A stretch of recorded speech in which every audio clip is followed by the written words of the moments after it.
Listo. Gracias.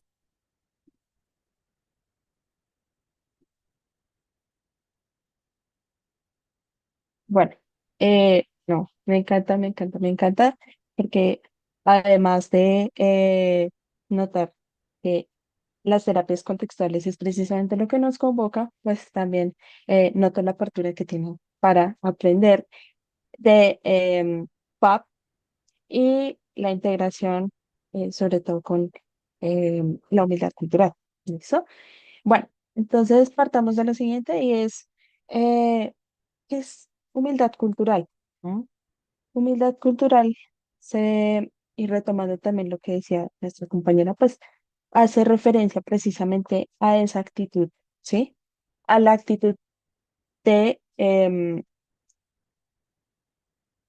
es una actitud que consiste en que, pues, inicialmente reconocer que las personas son expertas en su experiencia de vida, ¿sí? Humildad cultural es una actitud que va muy de la mano con las terapias contextuales y precisamente con la psicoterapia analítico-funcional, en la medida en que eh, es una actitud que nos permite reconocer que la persona que tenemos al frente, claramente su vida ha sido atravesada por diferentes contextos, por diferentes contingencias y el espacio terapéutico nos va precisamente a brindar la oportunidad de abordarlo a la luz de un motivo de consulta. ¿Sí? La humildad cultural nos permite, eh, sobre todo, reconocer la autonomía de la persona. ¿Sí? Es una actitud de apertura frente a aquellas identidades que han atravesado la vida de la persona. También abarca para la persona terapeuta el que pueda, em, pues, inicialmente, em, el que pueda inicialmente explorar sus propias identidades, ¿sí? Explorar qué aspectos de su vida eh, demarcan precisamente sus vivencias, qué identidades resultan mucho más relevantes que otras. Ajá. ¿Y vas a decir algo, Jared?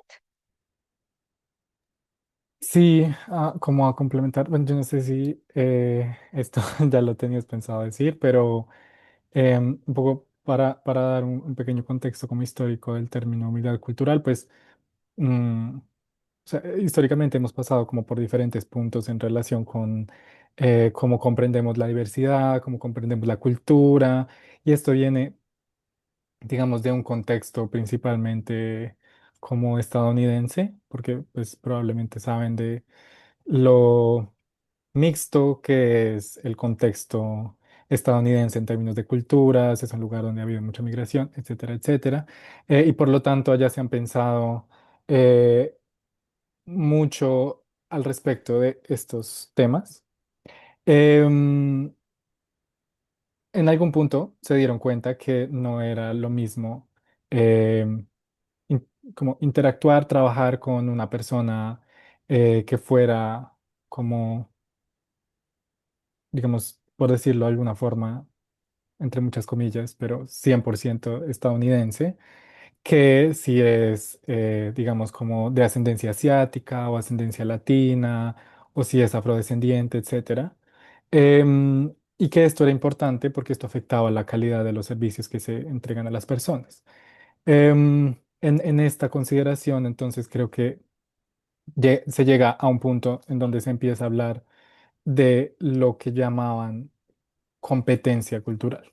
Y era un poco como esta noción de que los proveedores de servicios deben ser competentes culturalmente y eso implica que sepan, y esa palabra es importante, saber quiénes son o cuáles son las culturas con las que están interactuando. Entonces, esto, digamos que llevó a una especialización, por decirlo así, de personas en culturas. Entonces, había gente que era competente en latinos, competente en asiáticos, etcétera, y era una cuestión como de acumulación de conocimiento, ¿sí? Entonces, yo sé que los latinos hacen esto, se comportan de esta manera, se supone que son así, así. Em, y ese fue un paradigma, digamos, que dominó un poco como las ciencias de la salud y en general los servicios, digamos, como de salud y servicios sociales por un tiempo.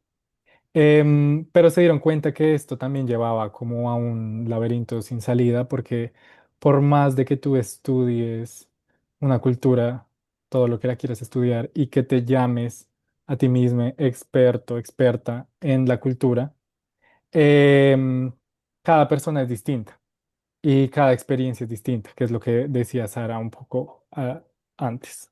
Y por eso surge un poco este concepto de humildad cultural que implica dejar un poco de lado el paradigma como de saber sobre la cultura y estar dispuestos a reconocer que en realidad no sabemos y que cada persona es dueña de su propia vida y son expertas en sus experiencias y que por lo tanto si bien hay una, digamos, como una responsabilidad ética en conocer con quién trabajamos, también hay una responsabilidad ética en reconocer que no lo sabemos todo y que podemos estar abiertos a escuchar y a integrar diferentes capas dentro de nuestros análisis. Em, eso. No sé si Sara quieres como seguir por Em, eso. Sí, gracias también por ese trasfondo y es precisamente la humildad cultural, eh, lejos de ser una competencia de saberes, ¿sí? Que en sí, en cierto modo, llega a reducir, ¿sí? Reducir en términos de, bueno, ya soy experta, experto, experta, como me quiera llamar, en esta población, pues ya soy competente para atenderles, ¿sí?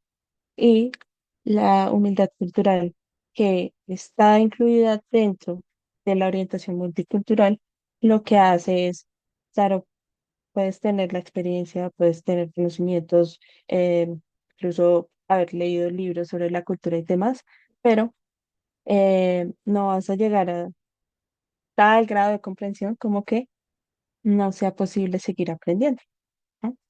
Y precisamente la humildad cultural abraza esa posibilidad de fortalecer la autoconciencia y la comprensión de tus propias identidades y valores y sentido del yo en interacción con la persona que tienes al frente. ¿Mm?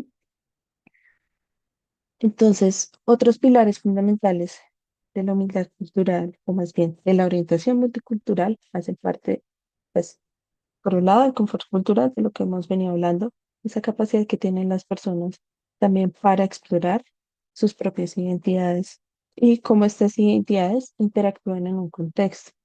Ujú. Es decir, ¿qué significa que yo sea una mujer cisgénero? Es decir, eh, una mujer que me identifique como mujer, ¿sí? Bueno, más bien, una persona con sexo asignado al nacer femenino que me identifique como mujer en una sociedad como la nuestra. Ujú. Em, y cómo esto interactúa con mis otras identidades. Por ejemplo, el que sea una mujer de un estrato socioeconómico medio o el que sea, em, pues bueno, actualmente mi ocupación, que hace parte también de las identidades, que en estos momentos tenga el privilegio de estudiar en una universidad y dedicar parte de mi tiempo al estudio. Ujú. Y asimismo la curiosidad. Este pilar pues da cuenta de precisamente cómo nosotros también nos empezamos a generar preguntas sobre cómo es la experiencia de vida de otras personas, cómo es la experiencia eh, e incluso también el dolor, cómo perciben precisamente las cosas, cómo perciben las personas las cosas y cómo su experiencia se ve atravesada también por sus identidades. ¿M? Vamos a encontrar precisamente que el enfoque de la humildad cultural nos permite dar cuenta sobre todo de las personas con identidades interseccionales, ¿sí? ¿Alguien alguna vez había escuchado el término identidad interseccional? Pronto. O interseccionalidad. Creo que está relacionado un poco a las diferentes variables sociales, estructurales que una persona puede estar y presentar, ¿verdad? Este tema de edad, género, creencias que podrían influir dentro y fuera de la toma de decisiones individuales y colectivas. Correcto, y va muy de la mano con lo que dices, Nancy. eh, pues es precisamente dar cuenta de cómo estos sistemas de presión interactúan, eh, basado precisamente en las identidades que atraviesan a a las personas. Entonces, la propuesta interseccional precisamente va a dar cuenta de los sistemas de presión basados en la raza, en el género, en el estatus socioeconómico. Ya vamos a profundizar un poco más en todos estos sistemas de presión, pero para que precisamente lo vayamos contemplando. Y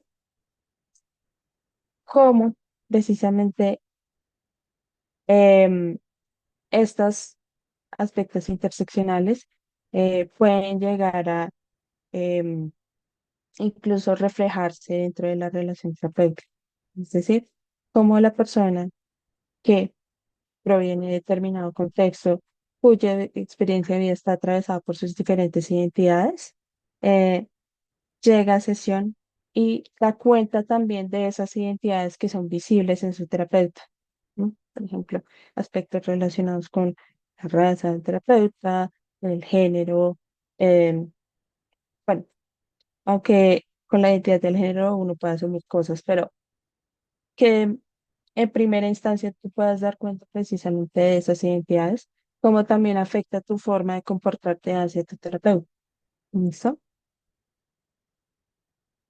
Bueno, con respecto a los factores identitarios y estos procesos Sara, de- antes de que pases a esto, bueno, igual, como antes a esto, porque va en la misma línea.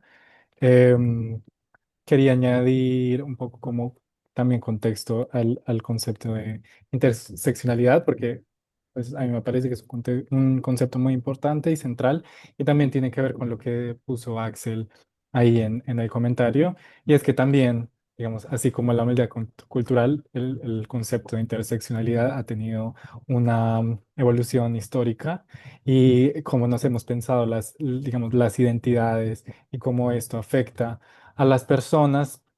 Ha pasado también por diferentes cosas. Quizás de los hitos más importantes era como probablemente lo que hubo, bueno, digamos, como sin ánimo de ser muy exhaustivo, pero justo antes de la interseccionalidad era como un modelo aditivo de las opresiones, en el sentido de que eh, era claro, es decir, en algún punto nos dimos cuenta que había dimensiones y había características que hacían que las personas tuvieran experiencias distintas, ¿no? Entonces estaba el género, la raza, la clase, etcétera, etcétera. Em, y luego eh, hubo la necesidad de, digamos, de repensarse porque ya las personas, digamos, esto siempre pasaba, pero no siempre fue tan claro. No eran una sola cosa, sino eran múltiples cosas. Entonces hubo un momento en el que había un modelo más aditivo, en el sentido de que se esperaba que, claro, si tú eres mujer y eres negra y eres lesbiana, creo que es como el ejemplo que siempre usan. Entonces tienes como tres niveles de opresión y como que estos se van sumando para hacer como que seas más o menos oprimido, oprimida que otras personas. Y ese era un poco el enfoque que se tenía. Pero digamos que esto lleva a mucha consideración y el punto, digamos, al que se avanza es la interseccionalidad en el sentido como de, no se trata, seguramente han escuchado esto y es como no se trata como como una torta, donde digamos, si una porción ocupa más espacio, entonces le quita espacio a las demás, en el sentido como de que hay unos más oprimidos y menos oprimidos, sino más bien como un diagrama de Venn, que tiene las intersecciones y que en las intersecciones están las vidas de las personas. Entonces son como círculos que se cruzan en los que las experiencias de vida de las personas están cruzadas y se encuentran en diferentes puntos por diferentes identidades. Y eso hace que la trayectoria particular de cada persona tenga que ver con muchas variables, pero que esté mm, relacionada de manera particular con unos factores de su identidad y que hacen que sus propias experiencias sean distintas a las de otras personas. Entonces no se trata como de que sea, digamos, una persona más o menos oprimida, sino que su experiencia de vida es diferente en función también de los diferentes sistemas que le atraviesan. Em, y diferentes sistemas de opresión que marcan de manera particular su vida. Entonces, un poco con eso tiene que ver la interseccionalidad y aquí vienen, digamos, algunos de los factores identitarios que digamos, sean como categorizados, sean pensados, sin que tampoco necesariamente sean exhaustivos. Ya. Sara, puedes continuar. Listo, perfecto. Bueno, pues respecto a la interseccionalidad, este modelo de addressing de Hayes precisamente nos ayuda a dar cuenta de aquellos prejuicios asociados a las identidades, ¿sí? Sobre todo a las identidades pues, más relevantes para las personas.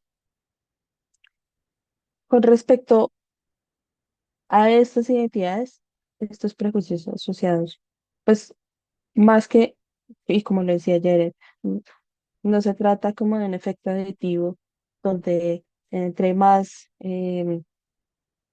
identidades oprimidas tengo, pues mayor va a ser el impacto de los estresores que vivo, sino que es precisamente eh, cómo mis identidades interactúan, ¿listo?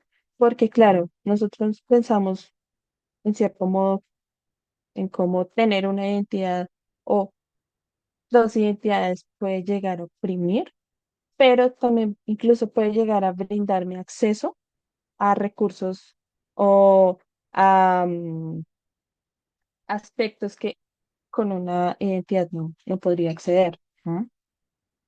Entonces, tenemos estos factores identitarios asociados a la edad, alguna condición de salud física o intelectual o también psicosocial, asociados también a la religión, a la etnia, a la raza, al estatus socioeconómico, ¿m? A la orientación sexual, a la ascendencia indígena. Uno se preguntaría al ver este cuadro, ¿por qué se hace una distinción entre ascendencia indígena y etnia o raza? ¿No? Sucede que con la ascendencia indígena eh, también convergen otro tipo de aspectos a considerar respecto a la identidad, y es que, por ejemplo, las personas que provienen de una comunidad indígena eh, claramente están em, bajo regímenes especiales a nivel jurídico, incluso, ¿sí? Tienen unos derechos particulares precisamente a por pertenecer a estas comunidades. ¿No? Otros aspectos importantes, pues claramente parten del territorio de origen, ¿no? La nacionalidad y finalmente el género, pues que claramente es distinto a la orientación sexual. ¿Sí? Bueno, em, entonces, aquí pues les traemos una actividad, pero más que todo para charlarnos en estos momentos. ¿Sí? Y es que queremos promover la identificación de cómo nuestras múltiples identidades pueden llegar a atravesar nuestra experiencia de vida. ¿Sí? Entonces, tenemos este cuadro donde precisamente están las identidades. ¿Sí? Y nos planteamos las siguientes preguntas. Dentro de su experiencia de vida, eh, dentro de su experiencia de vida, ¿cuáles son estas identidades más relevantes y menos relevantes? Ujú. ¿Qué entidades podrían ser consideradas privilegiadas o desfavorecidas en el país de origen? Tengan presente que también las identidades juegan en un contexto en particular. ¿Sí? Por ejemplo, eh, es que mi nacionalidad sea colombiana en Colombia, pues digamos que no puede llegar a ser tan relevante como el ser colombiana estando en otro país, donde es una identidad que va a empezar a resaltar más. ¿Listo? No solamente por mi forma de comportarme y expresarme, sino también por cómo me traten otras personas al darse cuenta que soy de origen colombiano. ¿No? Em, También se trata de dar cuenta de cómo nos sentimos al dar cuenta de estas identidades, ¿no? Al dar cuenta sobre todo de los privilegios y las opresiones asociadas a nuestras identidades. ¿No? Y finalmente, cómo es que podamos identificar si alguna de estas identidades mitiga la experiencia de otras identidades, porque podemos tener identidades privilegiadas. Por ejemplo, no sé, una persona del público que se identifique como un hombre cisgénero, ¿no? Y cuya orientación sexual sea bisexual. Entonces, claro, hay una identidad privilegiada y hay una identidad que seguramente em, ha tenido contacto con contingencias de exclusión, de prejuicio y demás. Listo. Entonces, quiero, no vamos a desarrollar la actividad en estos momentos porque entiendo que tenemos que pasar precisamente a abordar todos los temas, pero sí sería muy importante que pudieran tomarlo en pantallazo y también pudieran, em, ahorita pudiéramos incluso discutirlos a la luz de lo que les traemos preparado. ¿Listo? Yo quisiera añadir ahí, antes de que pases justo a esto, que quizás pues para hacer como el link, em, ¿podrías devolverte un segundito a la diapositiva anterior? Que como bien lo decía Sara, y ya para entrar también en nuestro terreno, las identidades son contextuales, en el sentido en que las identidades tienen que ver de manera significativa con los contextos en los que se dan, porque son los contextos quienes refuerzan o castigan uno, que nos nombremos con una identidad u otra, pero también la manera en que se expresan esas identidades. La expresión de las identidades también se hace a través de conductas que son susceptibles de ser reforzadas y castigadas, y mucho del sufrimiento de muchas de las personas viene porque muchas de sus expresiones han sido sistemáticamente castigadas o por experiencias de vida que van a ser importantes, y que como les decía y como lo pueden ir viendo, no, es decir, no delimitan cuando una persona es muy eh, oprimida o poco oprimida, sino que tiene que ver con que la experiencia particular de cada persona es distinta.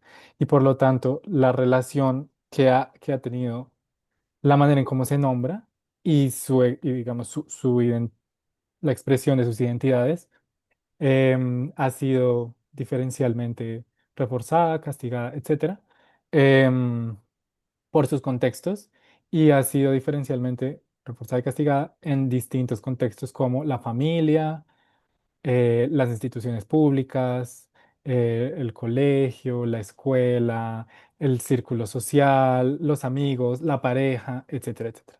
Entonces, como para no perder de vista y traer al centro que las identidades son un concepto contextual, no es realmente algo, digamos, como tan abstracto como se piensa, sino que tiene mucho que ver con la interacción que tenemos con el mundo.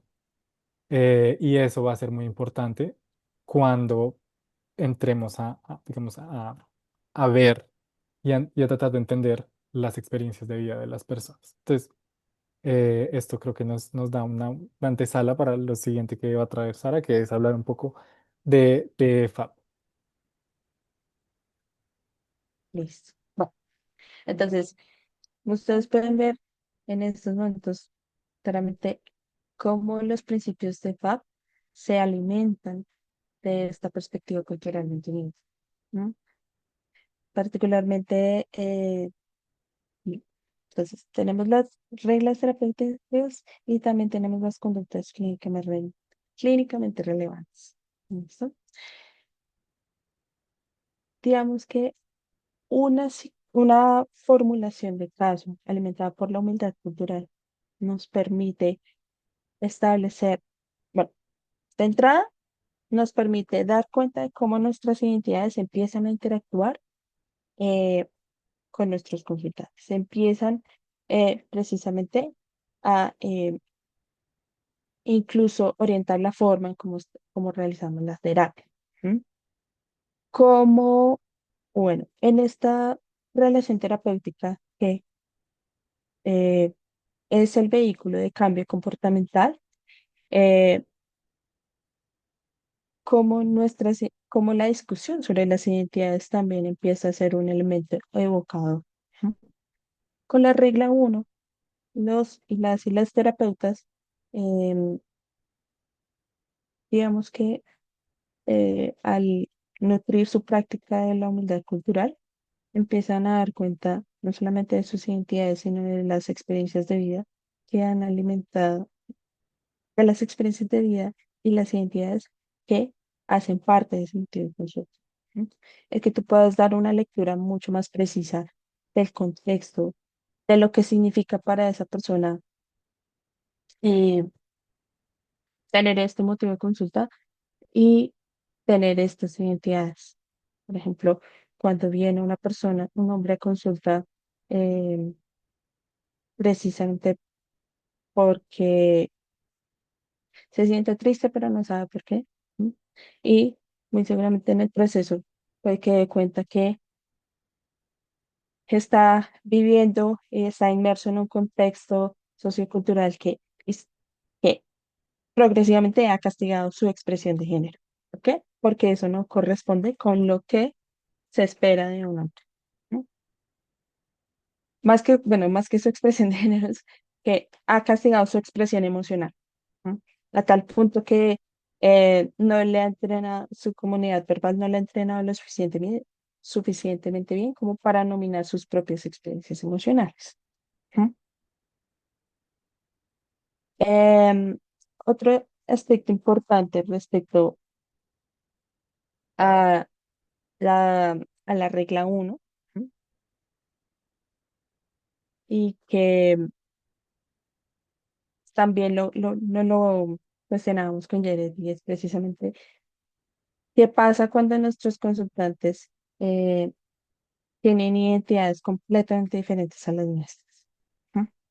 Cuando nos dicen que provienen de contextos socioculturales completamente distintos o incluso cuando provienen de diferentes países. ¿No? Ustedes, y aquí también quisiera empezar a abrir la participación del público. ¿Alguien ha tenido una experiencia así? Que ha podido, en la cual ha brindado atención a una persona con quienes sus valores, su forma de ver la vida y las identidades que le atraviesan son muy diferentes a las de ustedes?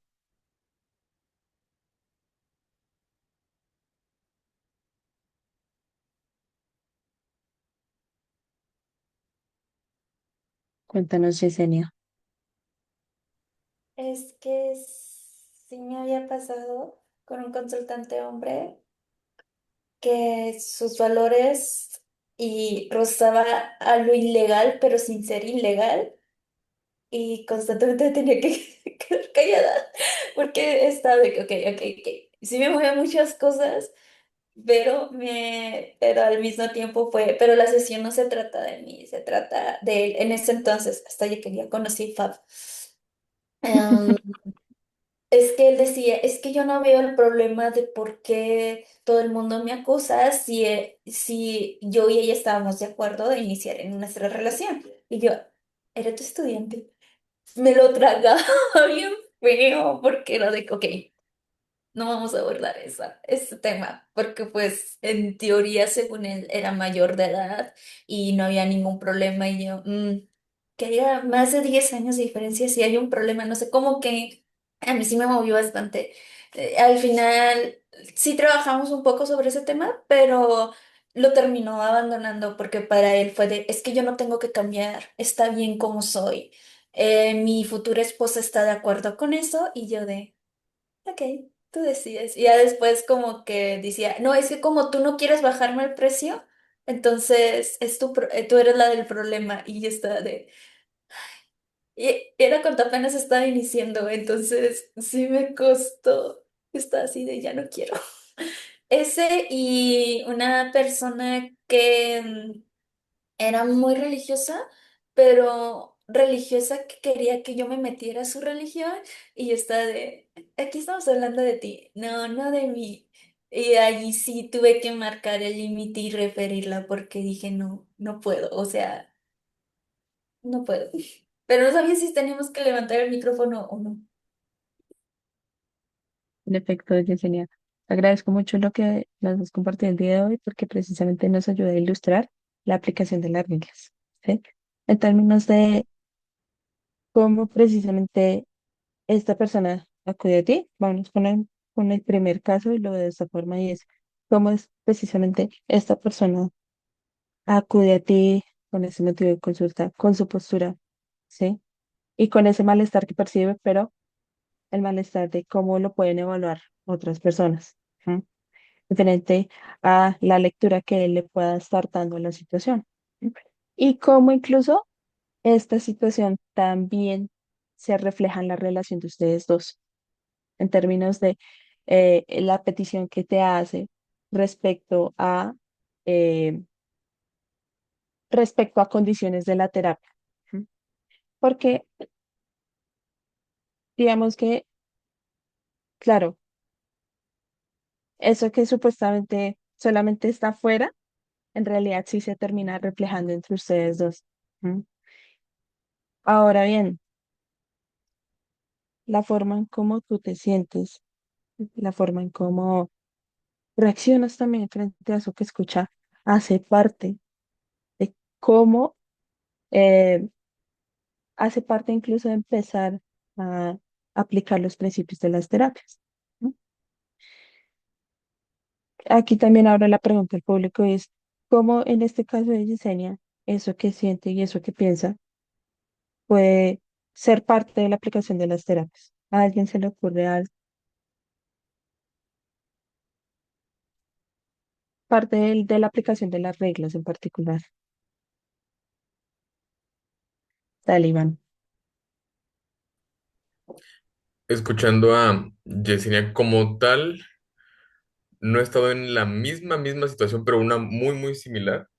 Y algo que en un inicio me pasaba igual que ella, como en esta parte como del guardar la incomodidad, pero justo como entrando más como en esta parte de FAP y aprendiendo un poco de eso, siento que como que sea algo muy valioso en poder compartir esa incomodidad, porque pensando como la consulta como un espacio que refleja lo que puede estar pasando fuera, como el tú compartir esa incomodidad, como el poder acercar al consultante a que se cuestione si eso que está pasando dentro de este espacio también es algo que puede estar pasando fuera, esta incomodidad que yo estoy sintiendo contigo y con lo que me compartes, qué tanto está pasando fuera y qué resultados estás teniendo con eso. Y digo, a mí, o sea, comparto rápidamente en un inicio como que me generaba mucha angustia como compartir esa parte, pero cuando me he animado a hacerlo, se encuentran, bueno, he encontrado cosas muy valiosas.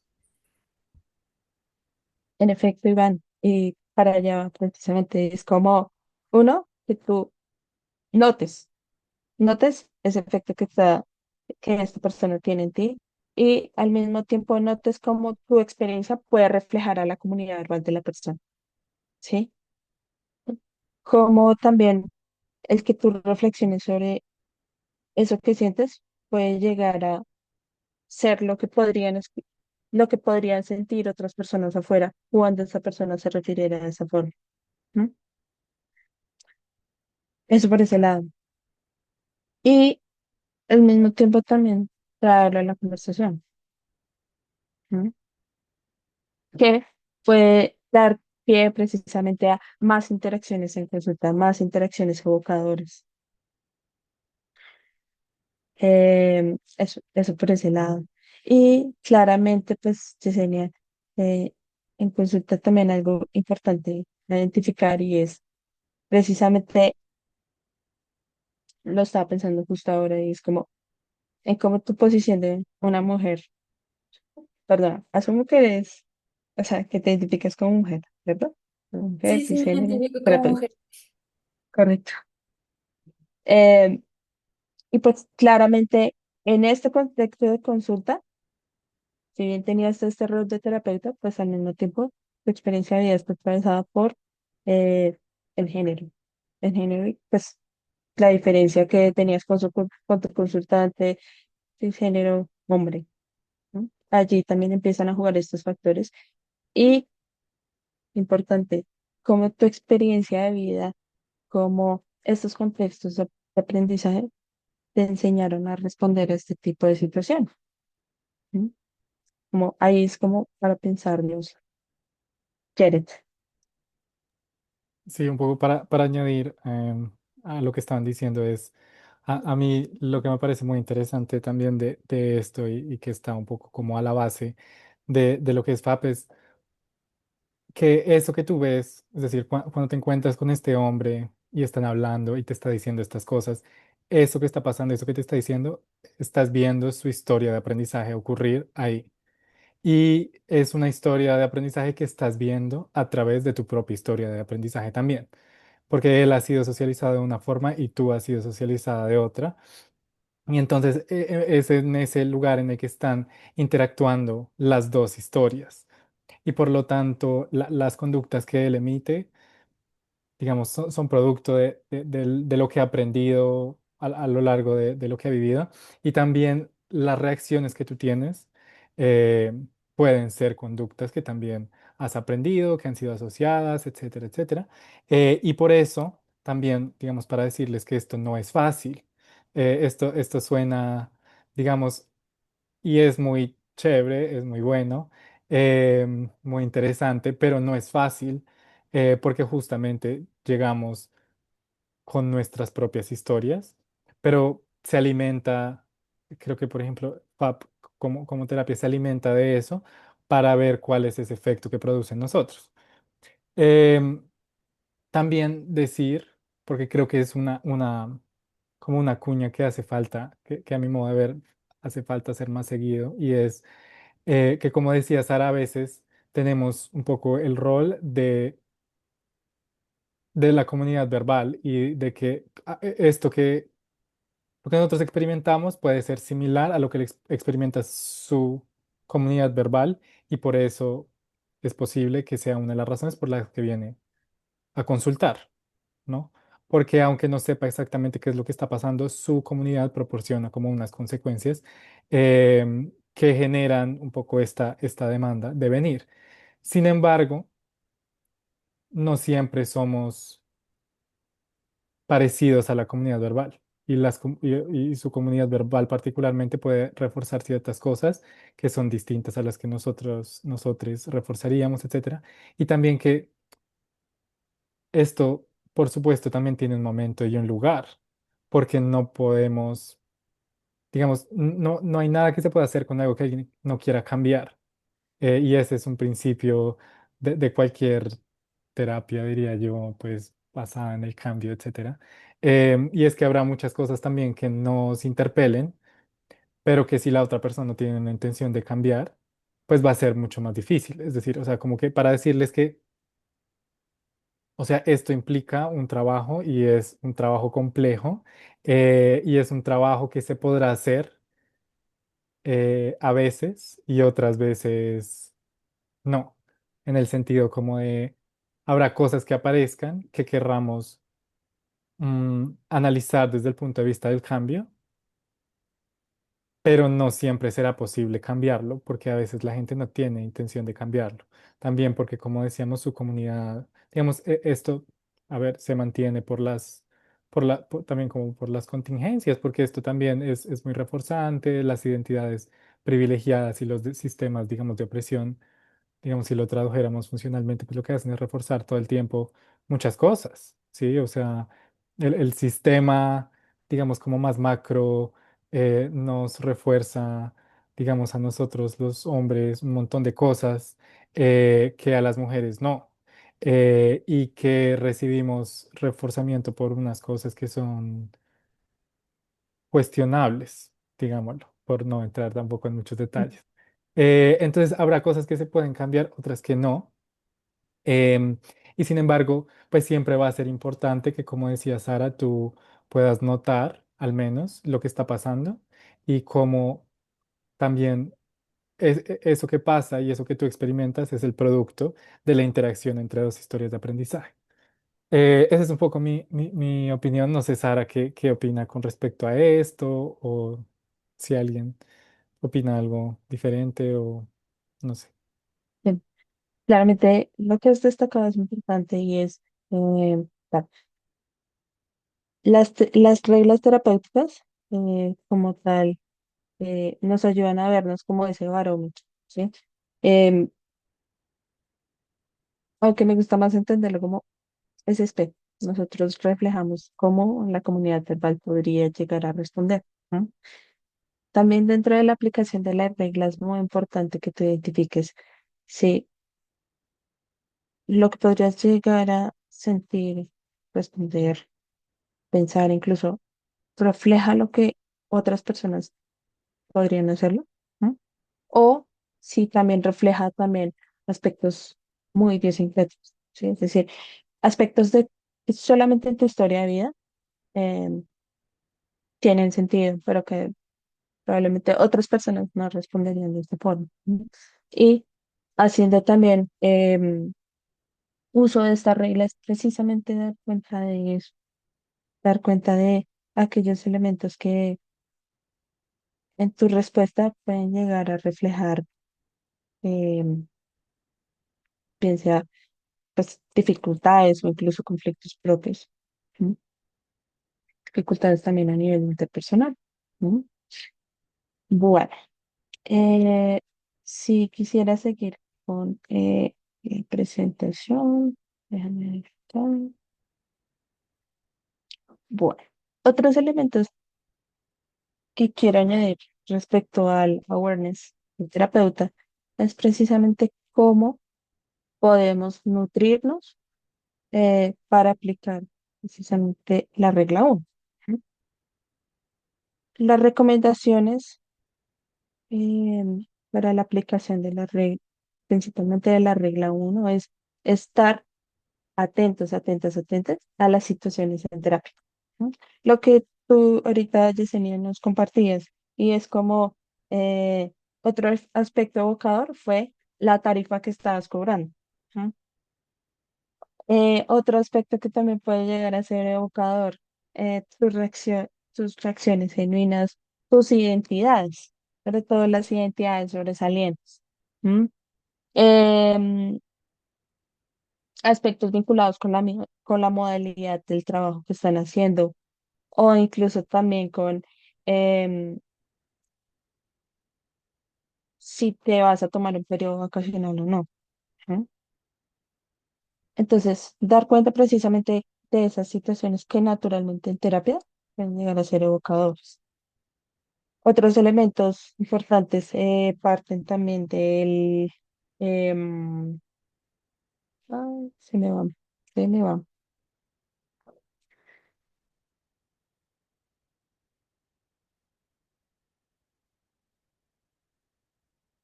Otros elementos a considerar con la regla 1 es precisamente tu experiencia de vida con respecto a esas identidades eh, que atraviesan la experiencia de vida del consultante. Entonces, por ejemplo, cómo se configura tu círculo social, qué personas hacen parte, qué tan diverso llega a ser tu círculo.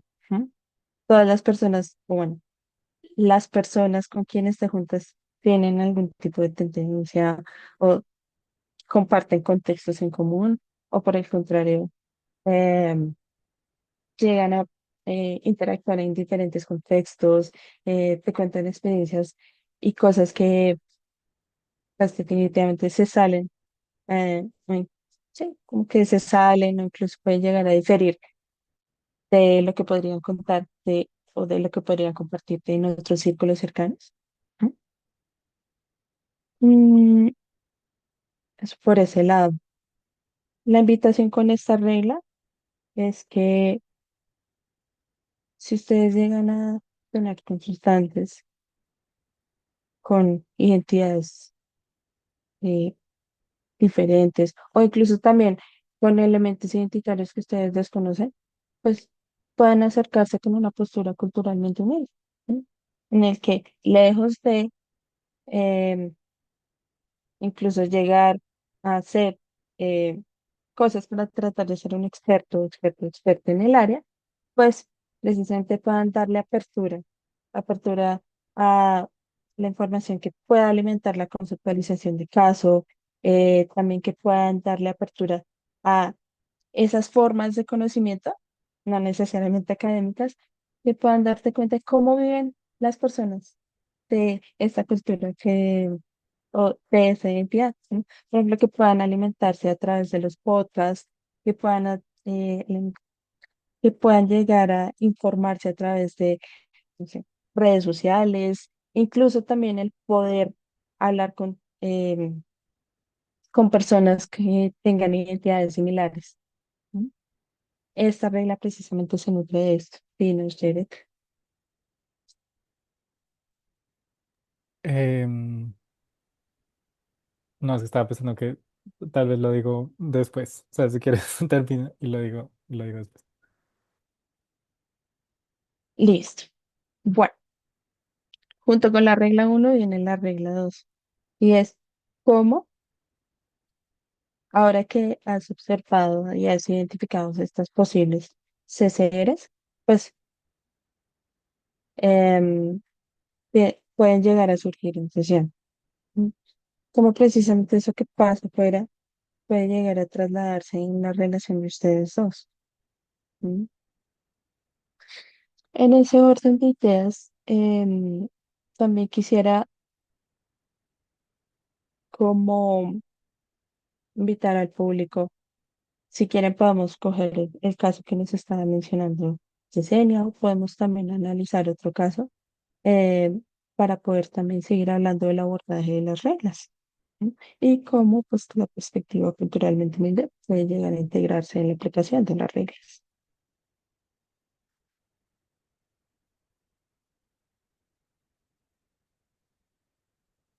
También explorando aquí en el chat.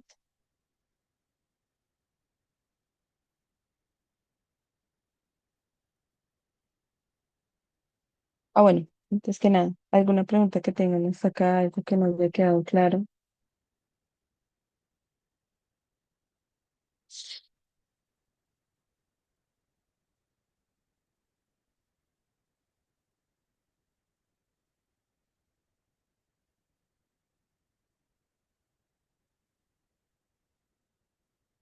Ujú. Listo. Bueno, Bueno, digamos yo diría, para complementar y pues también para responder un poco a la pregunta, es que, bueno, yo creo que FAB nos da una metodología para trabajar particularmente, digamos, como problemas que tienen que ver con los procesos interpersonales, y por lo tanto se asume un poco que las dificultades o el motivo de consulta que trae la persona tiene que ver con temas interpersonales. Porque, por lo que les decía, si estos temas no son parte de su motivo de consulta y aún así aparecen, pues no podremos cambiarlos porque para la persona no representan un problema.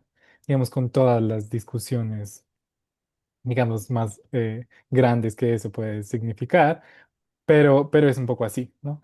Em, y en esa línea, yo creo que para mí una de las cosas más valiosas de FAP como terapia es poder ver cómo, y es algo que Sara ya mencionaba un poco al inicio, y es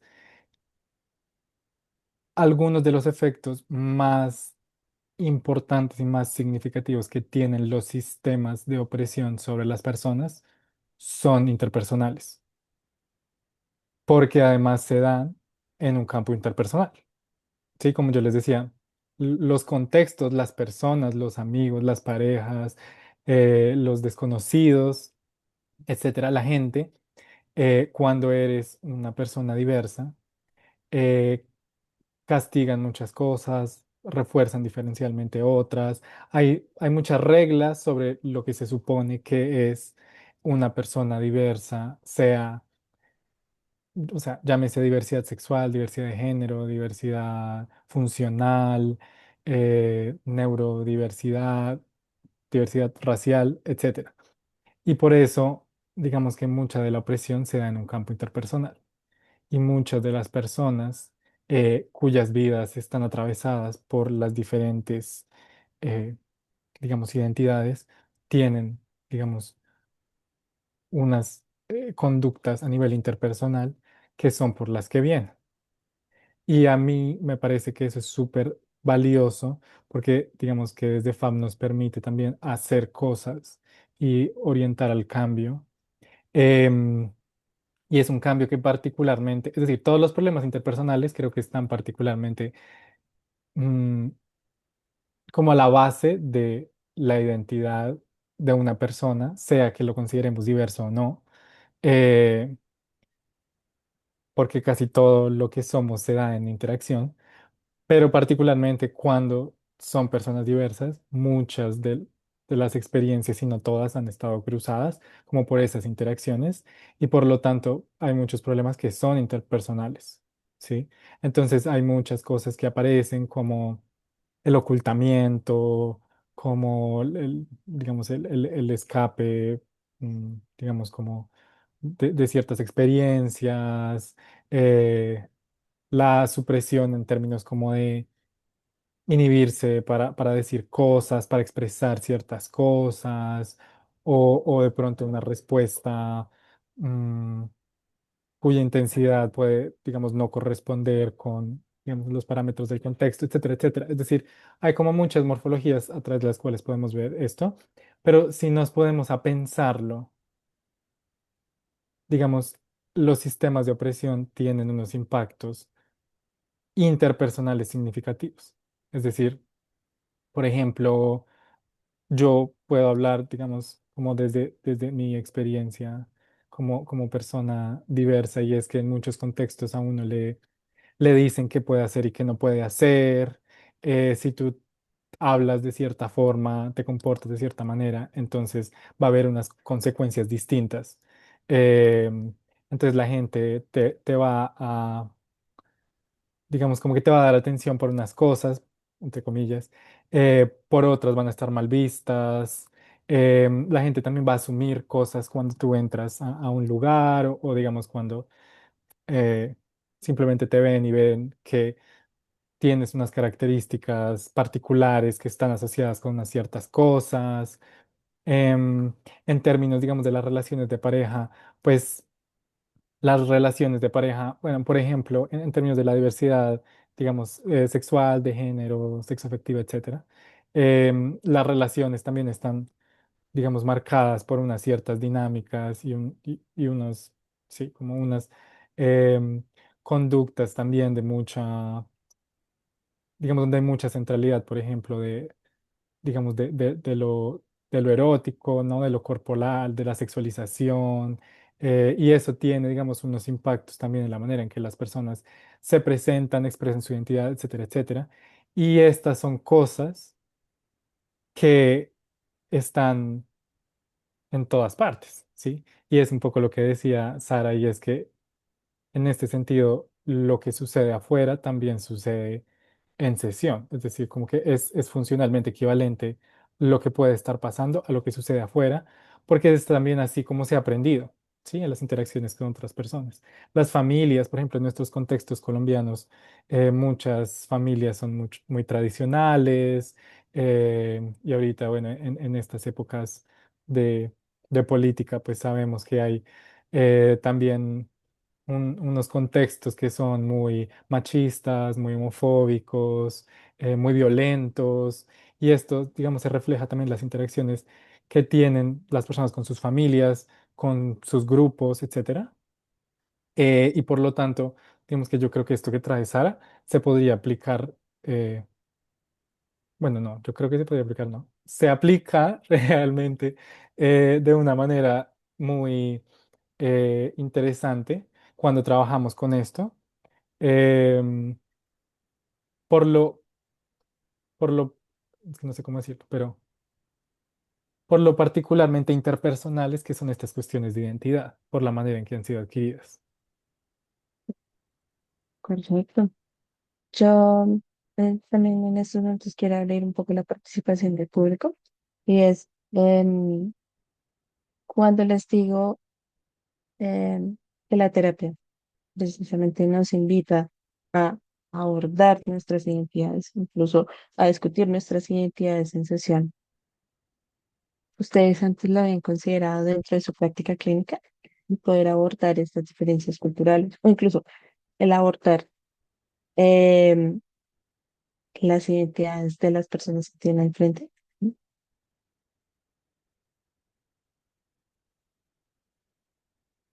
Dale, Yesenia. Pero es que, bueno, no conocía a Fab, o sea, apenas me había introduciendo. Es que yo lo había hecho anteriormente, pero solo cuando sentía mucha confianza en sesión, o sea, cuando ya me siento cómoda, es cuando yo le expreso de, oye, esto me hizo sentir incómodo. Y por ejemplo, tengo una que actualmente está en el extranjero, pero pues hablamos el mismo idioma y pues, bueno, yo soy de Nuevo León, entonces ella vivía en Nuevo León, pero igual, a pesar de que estamos en la misma zona, y está en otro país, yo no soy de Nuevo León, yo soy coahuilense. Entonces, si de repente me dice cosas y es, ok, déjame checo en redes sociales para entrar yo en su mismo contexto. Y llegó un punto en que dije, no, pues le conté yo algo de muy donde yo vivo y ella se quedó, no te entendí. Y yo, ah. Como que a veces sí, a veces no, como que sí se hace y a veces no, como que a mí se me conflictúa todavía. O sea, ¿cómo puedes lograr esa parte de expresar si, bueno, a mí en mi caso durante la licenciatura me han enseñado de tienes que ser muy neutral, las sesiones del paciente y ahorita que descubro FAB es, oye, también lo puedes expresar y yo, ¿sí? Es que mi Sí, primera como respuesta. que, sí, como que se deja a la persona fuera del consultorio y quien entra es la persona con bata, que muy seguramente tiene unas habilidades muy específicas para entrenar, entrenar, entrenar, ¿sí? Pero dejando de lado precisamente en qué contexto se va a enfrentar la persona a quien está entrenando, ¿no? Dejando de lado también cómo su experiencia de vida puede llegar a atravesar incluso la forma en cómo aplica las reglas, en la forma en cómo se aproxima o incluso cómo concibe el motivo de consulta. Ujú. Perfecto. Y aunado también a lo que decía Mariana, en términos de que, claro, tenemos, aunque hablamos el mismo idioma y como lo mencionabas tú, aunque hablamos el mismo idioma, los modismos y el uso del lenguaje solamente le cambian el sentido. ¿Mm? Ahora bien, Yo, eh, perdón, dale. yo añadiría eso que en relación con lo que está diciendo Yesenia, creo que es súper clave y fue justo lo que hablamos. eh, bueno, creo que aquí no hay nadie que me haya acompañado en el evento de diversidad del, digamos, del ciclo anterior y era un poco sobre el mito de la neutralidad. Y es que desde un punto de vista, digamos, como conductual, es imposible ser neutrales, porque como yo les decía, o sea, la conducta que tú emites en la sesión es conducta aprendida y conducta, digamos, que es resultado de una historia de aprendizaje. Y si no la llevaras a la sesión, no podrías hacer nada. Entonces siempre vas a estar llevando tu historia de aprendizaje y siempre vas a estar viendo las cosas desde un punto en particular y un punto particular que no es casualidad y que no es neutral y que no es eh, digamos, objetivo en el sentido en el que digamos, nos han enseñado que tiene que serlo, objetivo, ¿no?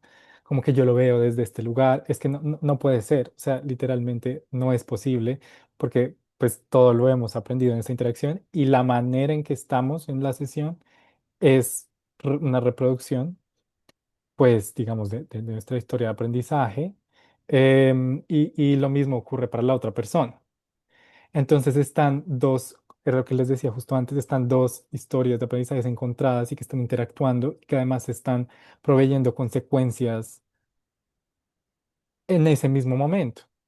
Entonces, eso era un poco lo que hablábamos la vez pasada y es muchas de nuestras formaciones vienen, digamos, desde unas corrientes que esperaban una neutralidad, pero es una neutralidad que es un poco, pues eso, un mito, más que cualquier otra cosa.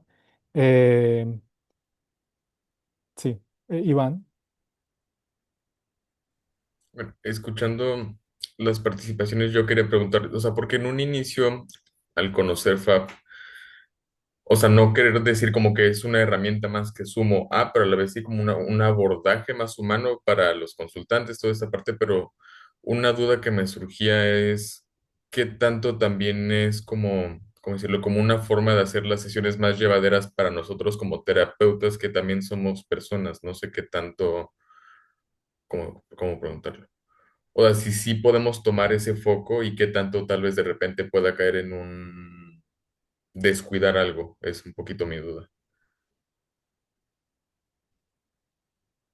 Uy, Sí, creo que es una mm, pregunta compleja. sí, es una pregunta compleja, pero quisiera aclarar en términos de cómo FAP invita a las y los terapeutas a como hacer la terapia y traer a la persona consigo en la aplicación de las reglas, ¿es más o menos lo que entendí? ¿O cómo lo ves tú, Jared? Yo como lo entiendo es, y tú me dirás, Iván, me corregirás, pero es como que si la aplicación de FAB como terapia podría facilitar también cómo nos sentimos nosotros como terapeutas y como personas dentro de las sesiones. Sí, sí, sí, sí, eso, Ah, ajá. ok. Porque igual, sí, porque compartí la duda y de repente como que perdí un poquito el hilo, pero también, al menos en mi caso, de repente, igual partiendo desde esto que siempre nos dijeron, lo de la neutralidad y la objetividad y toda esta parte. Mm. Como el de repente nosotros como terapeuta, bueno, volver de mí, yo como terapeuta tener que darle demasiada atención de eso, pero luego también pensaba un poquito el qué pasa si de repente me voy del otro lado, qué pasa. Y suena, no quiero decir tonto, pero iba a decir ser demasiado humano, dejar de ser neutral, pero a la vez entre esta parte donde lo que nos dice Jere del no existe la neutralidad como tal. Y ahorita, como expandiendo un poquito más de la duda, me acordaba de las T1 y las T2 como también las partes nuestras, Mm. pero pero me regresa a ese punto del qué tanto del modelo también nos toma en cuenta a nosotros como terapeutas para que sea un espacio más llevadero, Ya, una profesión más llevadera, digamos. ya, ok. Es una Pues pregunta ante eso, súper interesante, ¿no? sí, y ante eso me gustaría partir de lo siguiente y es, claro, es que tú, pues, aunado también a esos conocimientos para realizar un análisis funcional, conceptualizar ese motivo de consulta y el caso en sí, pues tú entras a la terapia con tu historia, entras con tus, también con tus emociones, con tus pensamientos, con las reacciones y en apertura de eh, lo que se construye allá adentro, ¿sí? En apertura precisamente de cómo a través de la interacción se generan estas oportunidades para aprender o incluso tú de forma muy consciente puedes empezar a evocar estas oportunidades para aprender. ¿Sí? Siento que la duda más va hacia qué pasa si, em,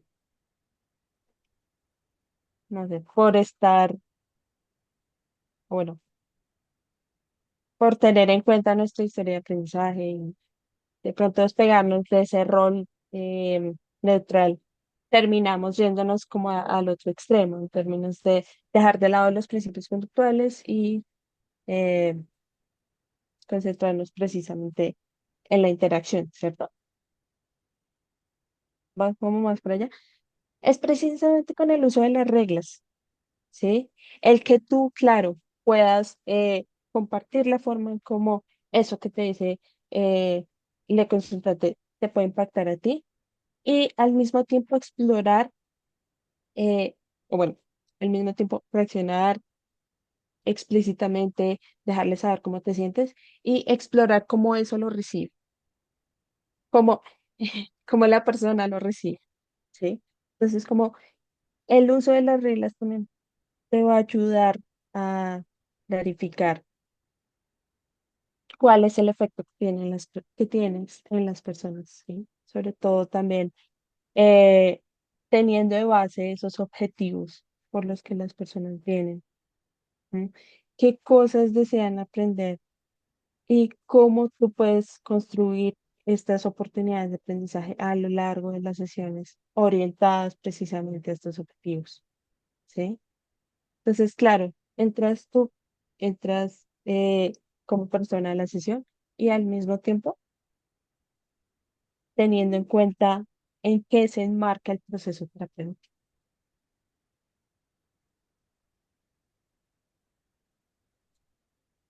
Yo también quería decir algo un poco para responder a cómo yo entiendo tu pregunta. Y me gustaría también ahorita que di ahí el mensaje Cata, si Cata nos quiere también compartir un poco de su experiencia, porque creo que, bueno, tiene un poco más, probablemente sea más experimentada que yo en esto, pero respondiendo como a lo que yo entiendo de tu pregunta y es cómo, digamos, esto puede tener que ver con la persona de terapeuta. Em, en parte yo creo que, y puedo hablar por mí, creo que es un poco liberador saber que puedo ser yo en la terapia y creo que eso es muy grato para mí.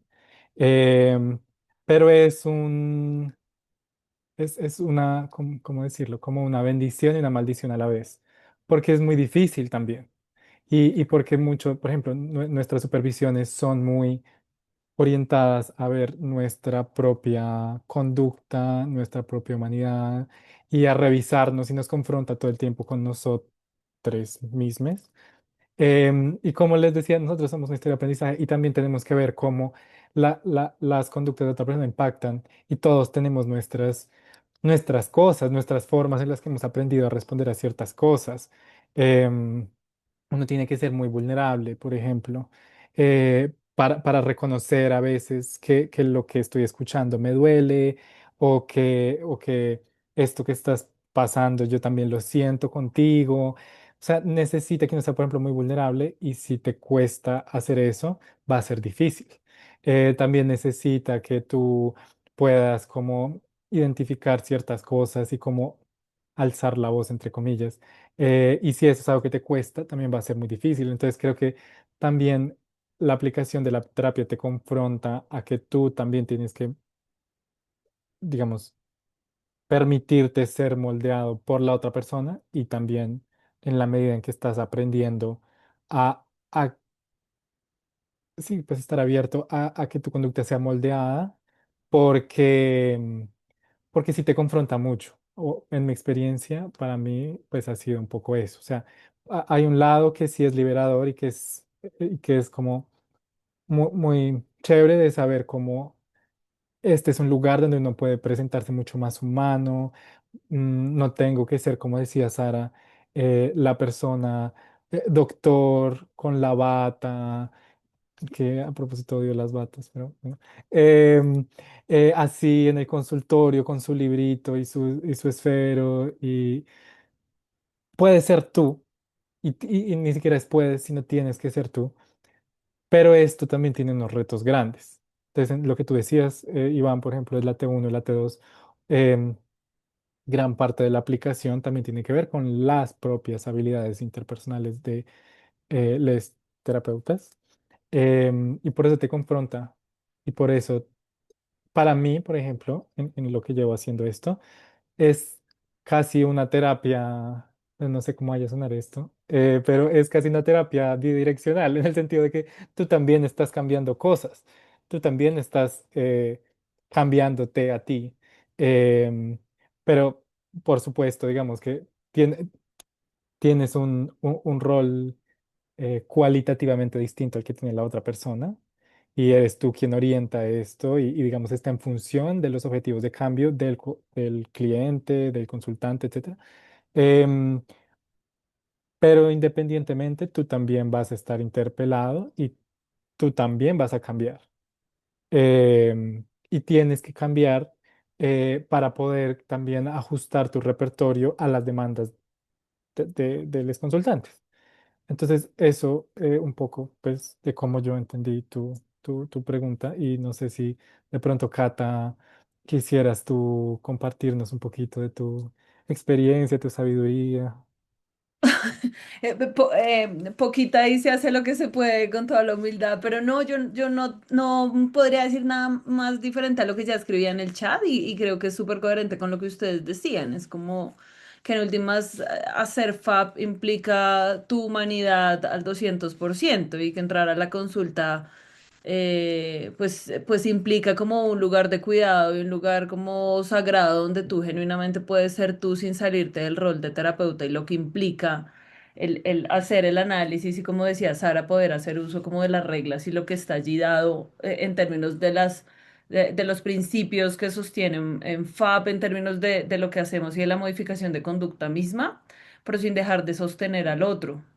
¿Sí? De acompañar al otro. Y entonces eso me da la posibilidad de ser genuinamente yo desde mis propias formas y construir una relación donde genuinamente pueden ocurrir cosas, pero vuelvo y digo, sin salir de esta lógica del rol, de lo que implican las metas, las tareas del rol del terapeuta o de la terapeuta, pero que adicionalmente pues están marcados dentro de lo que ya hemos construido dentro de la relación terapéutica, es decir, hay consultantes con los que podría hacer unas cosas o decir unas cosas con, no sé, mayor tranquilidad que con otras personas que sé que por las dinámicas que hay, por sus propias historias, pues no va a ser tan fácil. Entonces, yo creo que es FAP nos provee un espacio absolutamente genuino, pero además demasiado intenso y de demasiada responsabilidad respecto a ser nosotros, ¿sí? Tal como somos, pero también como cuidando esto que ya Sara y Jared han presentado muy, muy bien, ¿no? No,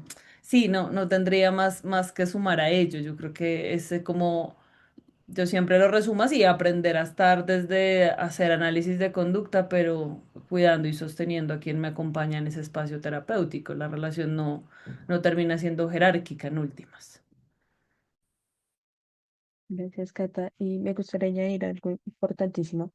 Em, en todo este proceso también es importante que si notas como que te cuesta encontrar este equilibrio, lo pongo en palabras de Cata, encontrar este equilibrio entre esa persona analista de la conducta y esta persona con su historia de aprendizaje, el poder el buscar apoyo en una supervisión, el buscar apoyo en una consultoría que te dé una lente diferente, una lente probablemente de una persona, pues que te brinde una perspectiva respecto al uso de las reglas y te ayude a distinguir si esto que estás haciendo puede estar en pro de tu relación terapéutica para alcanzar estos objetivos o si puede también estar obstaculizando el logro de estos objetivos, ¿no? Entonces, como el buscar apoyo, también el colegaje,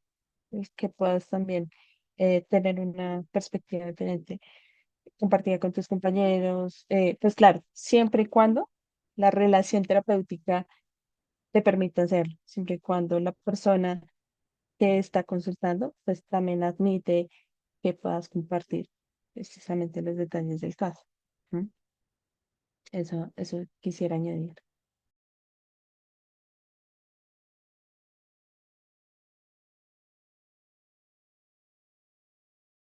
Bueno, yo creo que ya se nos va acabando el tiempo, entonces no sé si de pronto hay alguna pregunta, comentarios que tengan, algo que quieran añadir, em, clarificar, decirnos, no sé.